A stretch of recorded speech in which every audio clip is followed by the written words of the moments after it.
Salamat berjumpa lagi. Welcome to ASEAN Today. I'm Dalton Tanonaka of Indonesia's Metro TV at the ASEAN Secretariat in Jakarta. Xin chào, I am Cẩm Nhung of Vietnam Television in Hanoi, and this is your monthly look at the dynamic Southeast Asia region. We begin this month at the 22nd ASEAN Ministerial Meeting in Brunei. And the hot topic was Indonesia's forest fires that sent choking haze over its ASEAN neighbors. Air pollution levels in Singapore and Malaysia hit historic highs, an annual problem stemming from land clearing practices in Sumatra Island. Member nations urged Indonesia to ratify a 2002 treaty aimed at preventing wildfires. Haze challenge is an example of a transboundary challenge, and we had informed them of the meeting, of the steps that we have taken and the positive results that we have achieved.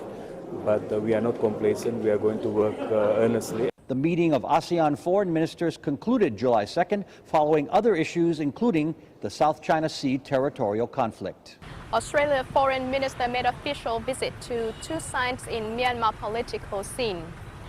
Bob Carr met with President Thein Sein on July the 10th. The religious conflict in western Myanmar high on his agenda. He expressed concern over the violence between Buddhists and Muslims that has killed hundreds of people. Carr also met with opposition leader Aung San Suu Kyi in the country's capital, Naypyidaw. Also scheduled there were talks with senior government leaders. Myanmar's president paid a return visit to British Prime Minister David Cameron. And after his meeting in London on July 15th, Thein Sein promised to release all political prisoners by the end of this year. He has already released hundreds since taking office in March 2010. Thein Sein also said a ceasefire was near in ethnic conflicts, taking at least 200 lives. Cameron asked that Myanmar's constitution be changed to allow opposition leader Suu Kyi to run for president in 2015. He made a state visit to the former British colony last year. China, Laos, Myanmar and Thailand completed their latest joint patrol on the Mekong River in the Golden Triangle region. The two-month mission was aimed at fighting drug trafficking. Leaders said on July 2nd that $400 million worth of illegal drugs was seized in the operation. The joint patrol was initiated in October 2011 to tackle safety concerns after gunmen hijacked two cargo ships and killed 13 Chinese sailors in Thai waters. Trade and transportation have been moving normally since then. A standoff between a zoo in the Philippines and the animal rights group PETA focuses on the fate of the country's only elephant. 39-year-old Molly was donated to the Philippines by the Sri Lankan government in the 1970s after her parents were killed by poachers. PETA has been urging the zoo to let the aging female retire to an elephant sanctuary in Thailand. The group maintains that Molly has been kept alone for too long. Zoo officials claim Molly wouldn't be able to survive outside the zoo. The Asian elephant is classified as an endangered species. Two historic artifacts were returned to Cambodia after being taken more than 40 years ago.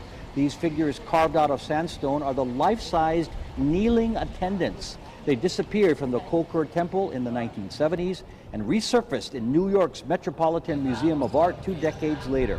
The move to return the statues has been heralded as an important moment in art history. The statues will eventually be displayed in Phnom Penh's National Museum. Police officers in Thailand battling the Burj have a new weapon. A 12-day fitness camp was created to help them lose weight.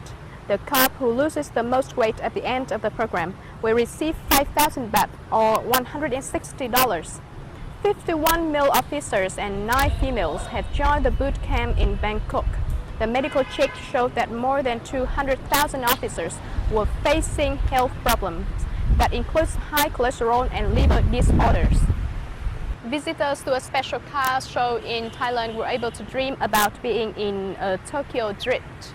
Modifying cars is an expensive hobby, but as ASEAN Today, Valdia Barabutri reports, many want to be in the driver's seat.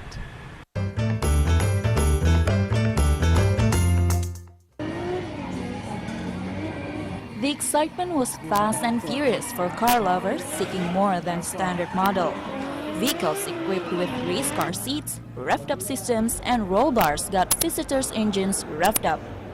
The Bangkok International Auto Show offered custom car enthusiasts a chance to try out new features and get up close to the latest kits. สไตล์วัยรุ่นบ้านเราก็เปลี่ยนเบรกเปลี่ยนบอร์ดเปลี่ยนล้ออะไรอย่างเงี้ยครับเครื่องยนต์ก็แล้วแต่ความชอบความนิยมครับว่าอยากชอบปูไหนก็ทำกับปูนั้นอะไรอย่างเงี้ยครับอยากแรงอยากอะไรก็ตามกันไปครับ In all, 400 models from local exhibitors were on show here, along with 40 modified cars from Japan. ผมว่าเมืองไทยน่าจะได้อานิสงส์มาจากทางญี่ปุ่นค่อนข้างเยอะมากกว่าที่จะเป็นอเมริกาออกเป็นแนวฮิปฮอปเป็นแนวแบบว่าช่วงล่างไฮดรอลิกรถยกขึ้นรถยงก็เมืองไทยก็มีเล่นมากฮะแต่ว่าไม่ได้เยอะมากแต่ทางญี่ปุ่นเนี่ยก็จะเป็นอีกทางหนึ่งก็จะเน้นสวยแต่ว่าคนละแบบกันนะฮะ Customizing a car isn't cheap. Accessories of a modified Toyota cost more than 2 million baht or $60,000. But that expense comes with the right to show off to other modifiers in a major venue like this Bangkok event.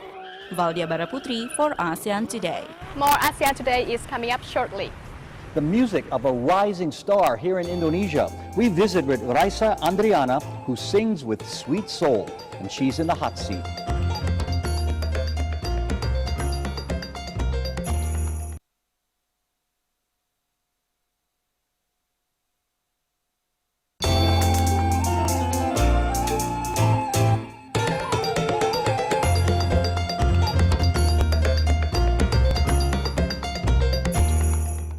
This is ASEAN Today. I am Cẩm Nhung in Hanoi.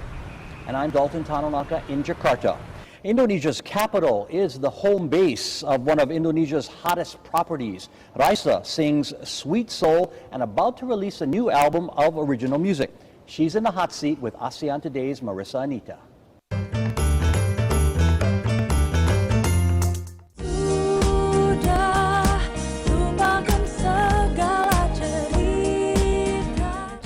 I'm very excited to say that I'm busy making my second album because I'm very excited making something new and just exploring what my music's been like in the past couple of years.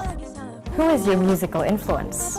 My musical influence would be Brian McKnight. That's my #1 favorite singer of all time. And I listen a lot of India Arie and Alicia Keys, but right now making the second album, I'm expanding my musical library, so I've been listening to everything. Sekarang aku tersadar cinta yang ku tunggu tak kunjung datang malah arti. Define your music. My music is maybe something that's honest, that's very relatable. So I want to sing from the heart so that people can listen with their heart. So I think that what's make people remember your music. What do you mean by honest? Honest is I sing like what I would in the bathroom. I just sing like I'm not trying to be anybody else. I'm just singing what my heart wants to sing, and what the message of the song is. So I'm just trying to be honest with my music. Who would you like to collaborate with? International artist or local artist?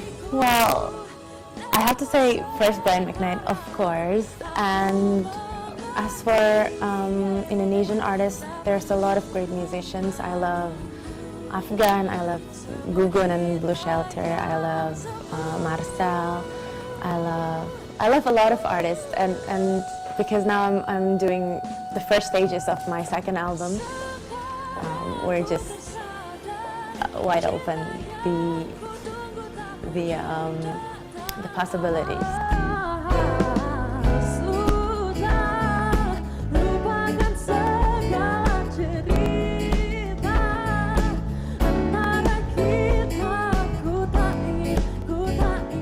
What is your interest outside music? Yeah, I've been talking a lot about this lately actually. I really love interior decorating.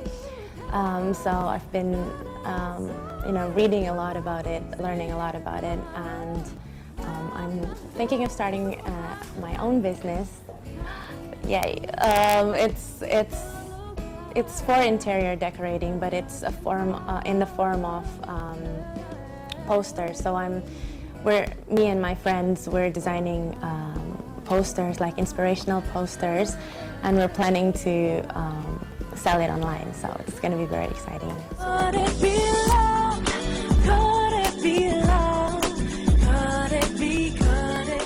Raisa is 23 years old and her new album is due out in August. More ASEAN Today is coming up shortly. We will head to Myanmar's most sacred Buddhist shrine. Trident Pagoda is a must-see spot for visitors. That's ahead.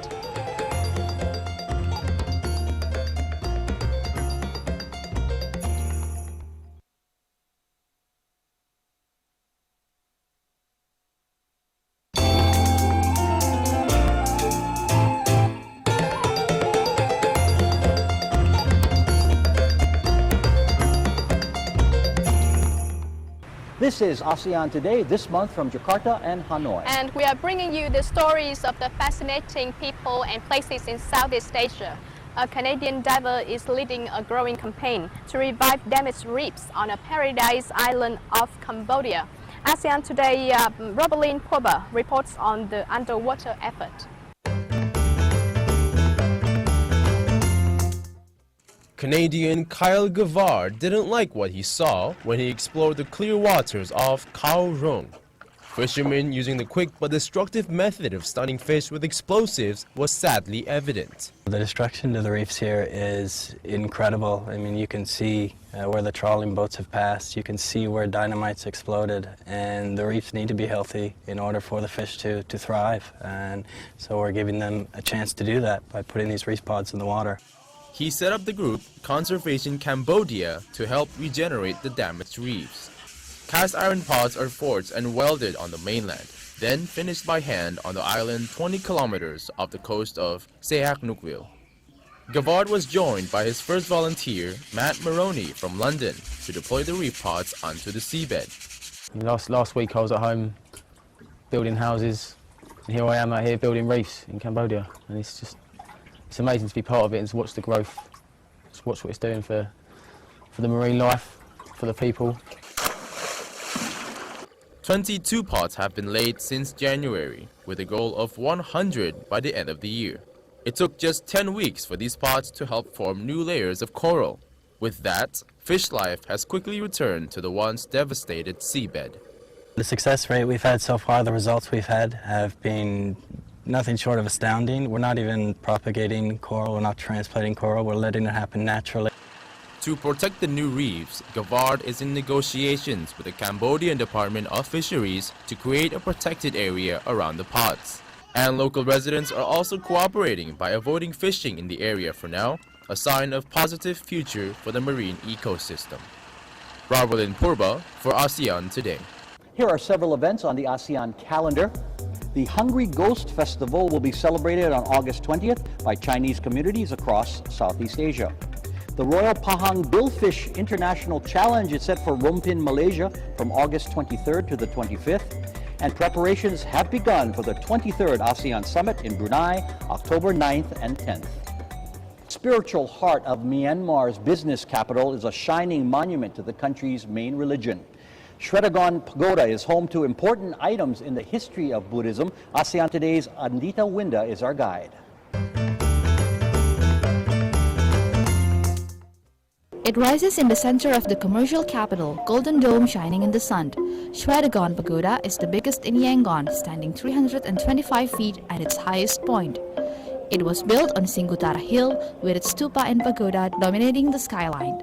It's my first time in Myanmar, and this is one of the most famous pagodas in Yangon. So my friend, he's a local, so he brought me here to come and see the pagoda. The temple was built between the 6th and 10th centuries. It contains relics from 4 Buddhas, including the most well-known Gautama Buddha. It's the most sacred pilgrimage point for the country's 48 million Buddhists. Every week go to Shwedagon Pagoda for pray and all family visit for every week Sunday holiday. Very good and a very beautiful pagoda. The Wanda 7 in Yangon Shwedagon Pagoda. Besides religious pilgrims, this pagoda has drawn visitors from around the globe, including US President Barack Obama. It's open daily from 4 in the morning to 9 at night. An admission fee of $5 is charged to help maintain this golden symbol. Anita Winda for ASEAN Today. Feedback is great, and we love hearing from you throughout ASEAN. Joining us with this month's comments is Nongol Darapati of the ASEAN Secretariat. Dara, good to see you. What are viewers saying? Dalton, our first comment comes from Maria on Twitter. What a great program. I just learned about the Philippines' new casino. She's referring to Solaire on Manila Bay. Sandy asked this on ASEAN Today Facebook page. Does ASEAN have a military alliance? Simple answer, Sandy, no. But ASEAN defense ministers do meet regularly to discuss regional security issues. And here's an ASEAN Today video email. Hi, I'm Wawa from Myanmar, and I would like to know once ASEAN people can travel to around ASEAN country without visa. Negotiations are in progress for totally visa-free passage throughout ASEAN member states. Right now, only certain countries allow an ASEAN residents without visas. Let us know what you're thinking. Please email us at aseantoday.tv@gmail.com, post something on our Facebook page, or tweet us at ASEAN Today TV. Thank you very much. You're welcome. All right, no. Danton and Dara, a popular souvenir to take home from Myanmar can be found in political offices. Many visitors are stopping at the headquarters of the National League for Democracy in central Yangon. They go seeking items with the image of the NLD's leader, Aung San Suu Kyi. The smiling face of the Nobel Peace Prize winner can be found on t-shirts, bags, cups, and much more. Prices range from 20 cents for a keychain to $7 for a silkscreen shirt. The NLD's gift shop is open 7 days a week. And that's ASEAN Today for this month. I am Cẩm Nhung of Vietnam Television in Hanoi. And I'm Dalton Tanaraka of Indonesia's Metro TV in Jakarta. Thank you for watching, and see you again next month.